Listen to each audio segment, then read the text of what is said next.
I caught sight of her at the play and in answer to her beckoning I went over during the interval and sat down beside her. It was long since I had last seen her, and if someone had not mentioned her name I do not think I would have recognized her. She addressed me brightly. "Well, it's many years since we first met.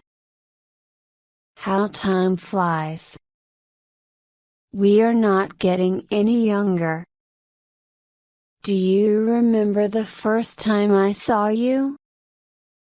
You asked me to luncheon. Did I remember? It was 20 years ago and I was living in Paris. Elle had a tiny apartment in the Latin Quarter and I was earning barely enough money to keep body and soul together. She had read a book of mine and had written to me about it. I answered, thanking her, and presently I received from her another letter saying that she was passing through Paris and would like to have a chat with me, but her time was limited and the only free moment she had was on the following Thursday. She asked me if I would give her a little luncheon at Font's. Font's is a restaurant at which the French senators eat, and it was so far beyond my means that I had never even thought of going there. But I was flattered and I was too young to say no to a woman. I had 80 francs to live on till the end of the month and a modest luncheon should not cost more than 15. If I cut out coffee for the next 2 weeks I could manage well enough. I answered that I would meet her at Font's on Thursday at 12:30. She was not so young as I expected and in appearance imposing rather than attractive. She was in fact a woman of 40, and she gave me the impression of having more teeth, white and large and even, than were necessary for any practical purpose. She was talkative, but since she seemed inclined to talk about me I was prepared to be an attentive listener. I was startled when the menu was brought, for the prices were a great deal higher than I had expected. But she reassured me. "I never eat anything for luncheon," she said. "Oh, don't say that," I answered generously. "I never eat more than one thing.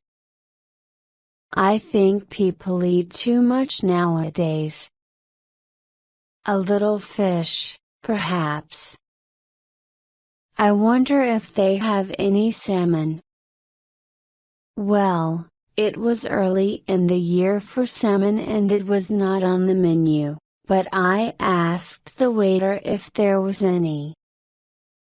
Yes, they had a beautiful salmon, it was the first they had had.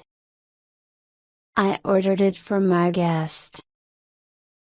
The waiter asked her if she would have something while it was being cooked.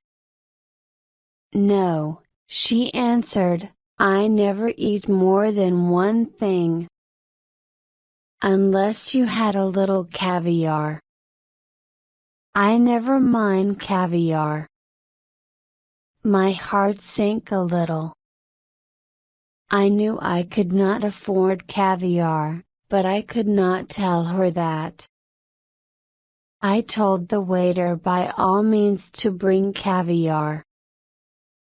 For myself I chose the cheapest dish on the menu and that was a mutton chop. "I think you're unwise to eat meat," she said. "I don't know how you can expect to work after eating heavy things like chops. I never overload my stomach." Then came the question of drink.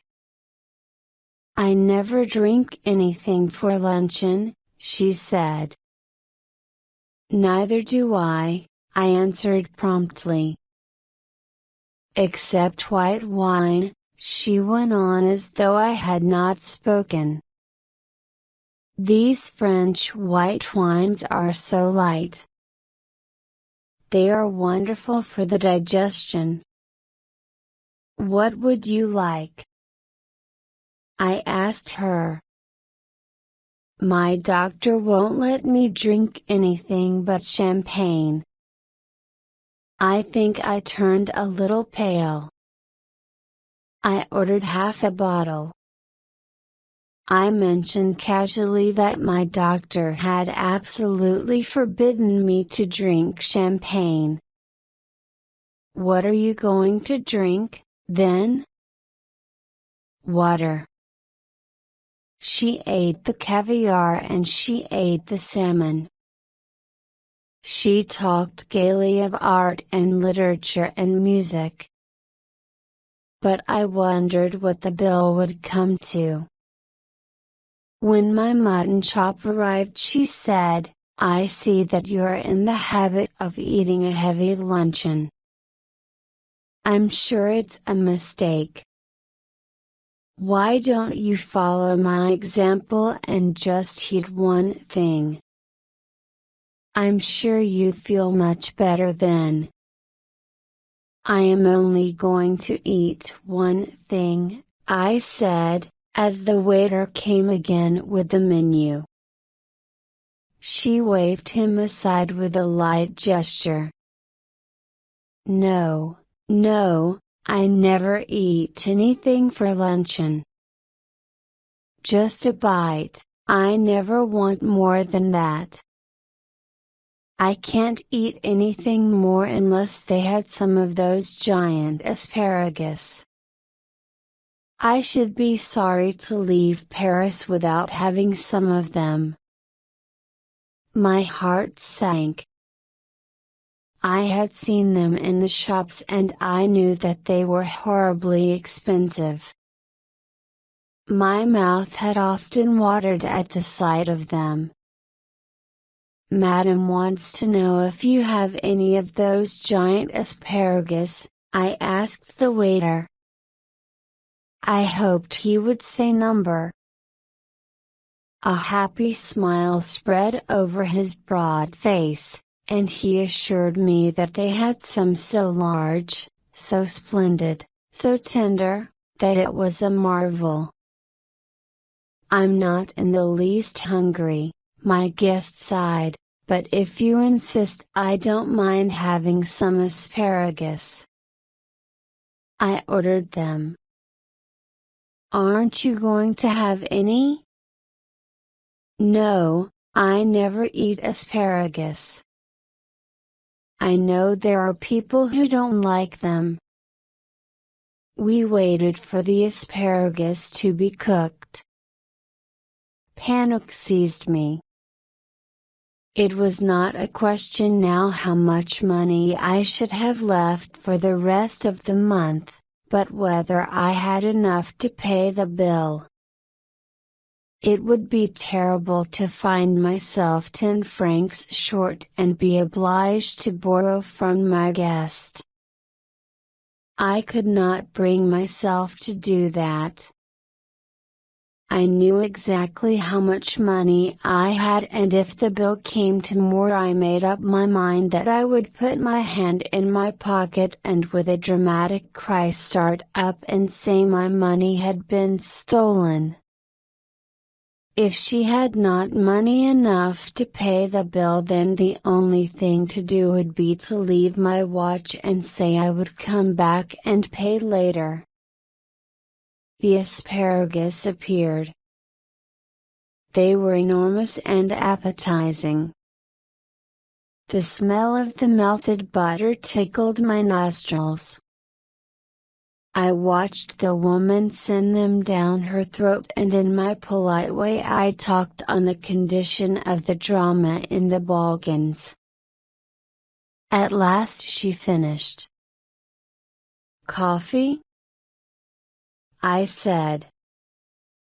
Yes, just an ice cream and coffee, she answered. It was all the same to me now, so I ordered coffee for myself and an ice cream and coffee for her. You know, there's one thing I thoroughly believe in, she said, as she ate the ice cream. One should always get up from a meal feeling one could eat a little more. Are you still hungry? I asked faintly. Oh, no, I'm not hungry, you see, I don't eat luncheon. I have a cup of coffee in the morning and then dinner, but I never eat more than one thing for luncheon. I was speaking for you. Oh, I see. Then a terrible thing happened. While we were waiting for the coffee, the head waiter, with a smile on his false face, came up to us bearing a large basket full of huge peaches. Peaches were not in season then. Lord knew what they cost. I knew too, a little later, for my guest, going on with her conversation, absent-mindedly took one. You see, you've filled your stomach with a lot of meat and you can't eat any more. But I've just had a snack and I shall enjoy a peach. The bill came and when I paid it I found that I had only enough for a quite inadequate dip. Her eyes rested for a moment on the 3 francs I left for the waiter and I knew that she thought me mean. But when I walked out of the restaurant I had the whole month before me and not a penny in my pocket. Follow my example, she said as we shook hands, and never eat more than one thing for luncheon. I'll do better than that, I answered. I'll eat nothing for dinner tonight. Humorist! She cried gaily, jumping into a cab. You're quite a humorist. But I have had my revenge at last. Today she weighs 21 stone.